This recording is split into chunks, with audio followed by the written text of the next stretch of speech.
നമസ്കാരം. രാജ്യത്തെ നടുക്കിയ ഡോക്ടറുടെ ബലാത്സംഗ കേസിൽ പ്രതികരിക്കാതെ ഒഴിഞ്ഞുമാറുന്ന സമീപനവുമായി പ്രതിപക്ഷ നേതാവ് രാഹുൽ ഗാന്ധി.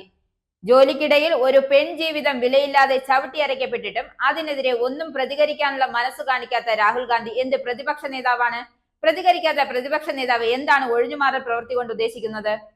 സംഭവത്തെക്കുറിച്ചുള്ള മാധ്യമ പ്രവർത്തകരുടെ ചോദ്യങ്ങളിൽ നിന്നും ഉത്തരം പറയാതെ ഒഴിഞ്ഞുമാറുന്ന സമീപനമാണ് രാഹുൽ ഗാന്ധി സ്വീകരിച്ചത്. ഞാൻ ഇതിനേക്കാൾ പ്രധാനപ്പെട്ട വിഷയത്തിന്റെ പേരിലാണ് ഇവിടെ എത്തിയിരിക്കുന്നത്. ഇക്കാര്യം പറഞ്ഞ് എന്റെ ശ്രദ്ധ തിരിക്കാൻ നോക്കേണ്ട. ജൂനിയർ ഡോക്ടറുടെ കൊലപാതകത്തിൽ പ്രതികരിക്കാതെ ഒഴിഞ്ഞുമാറിയ രാഹുൽ ഗാന്ധി എല്ലാ സ്ത്രീകളെയും അപമാനിച്ചുവെന്നും BJP പറയുന്നു.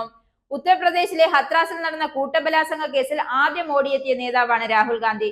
അതിനേക്കാളെല്ലാം ക്രൂരമായ കൂട്ടബലാത്സംഗം നടന്ന ഈ സംഭവത്തിൽ അത്ര ഗൗരവമുള്ളതല്ല എന്ന് പറഞ്ഞാണ് രാഹുൽ ഗാന്ധി തള്ളിക്കളയുന്നത്. കോൺഗ്രസ് നേതാവായ രാഹുൽ ഗാന്ധിയുടെ ഈ ഇരട്ടമുഖമാണ് ഇതിലൂടെ പുറത്തു വന്നിരിക്കുന്നത്. BJP ഭരിക്കുന്ന സംസ്ഥാനങ്ങളിലെ കൂട്ടബലാത്സംഗങ്ങൾ മാത്രമേ രാഹുൽ ഗാന്ധി അറ്റൻഡ് ചെയ്യൂ എന്നാണ് സമൂഹ മാധ്യമങ്ങളിലെ പൊതുവെയുള്ള പരിഹാസം. BJP ഭരിക്കുന്ന സംസ്ഥാനങ്ങൾ എന്തെങ്കിലും സംഭവം നടന്നാൽ മാത്രമേ രാഹുൽ ഗാന്ധിയുടെ ഉള്ളിലെ പ്രതികരണ ശേഷി ഉണരുകയുള്ളൂ. കോൺഗ്രസിന്റെ സഖ്യകക്ഷിയായ മമതയുടെ തൃണമൂൽ കോൺഗ്രസ് ഈ സംഭവത്തോടെ പ്രതിരോധത്തിലാണ്.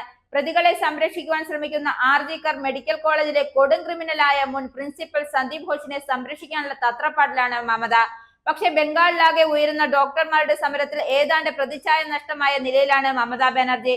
ഇതിനിടെയാണ് നിർഭയ കൂട്ടബലാത്സംഗ കേസിനേക്കാൾ ക്രൂരമായ ഈ കേസിൽ ഒന്നും മിണ്ടാതെ രാഹുൽ ഗാന്ധി ഒഴിഞ്ഞു മാറിയത്. തനിക്ക് സുപ്രധാനമായ മറ്റെല്ലാം കാര്യങ്ങൾ ചെയ്യാനുണ്ടെന്നും ഈ ബലാത്സംഗ കേസിനെ കാട്ടി ശ്രദ്ധ തിരിക്കാൻ നോക്കണ്ട എന്നുമാണ് രാഹുൽ ഗാന്ധിയുടെ പ്രതികരണം. ഈ പ്രതികരണം വ്യാപകമായ വിമർശനം ഉയർത്തുകയാണ്. ഇത്രയും വലിയ സംഭവത്തിൽ രാഹുൽ ഗാന്ധി പ്രതികരിക്കാതെ ഇരിക്കുമ്പോൾ മമതാ സർക്കാരിന്റെ നടപടികൾ ചോദ്യം ചെയ്യുകയാണ് സുപ്രീം കോടതി.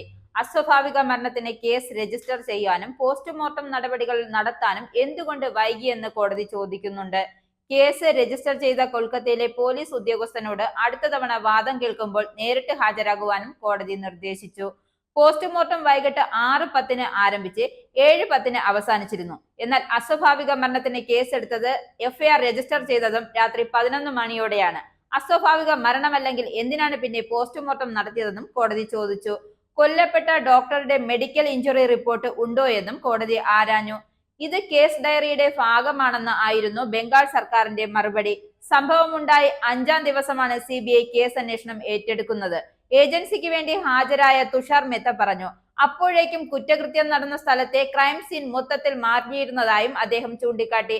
എന്തായാലും എത്രയൊക്കെ കുറ്റവാളികളെ മറച്ചുപിടിക്കുവാൻ മമതാ സർക്കാർ ശ്രമിച്ചാലും അതെല്ലാം കേന്ദ്രം മറന്നീക്കി പുറത്തു കൊണ്ടുവരിക തന്നെ ചെയ്യും.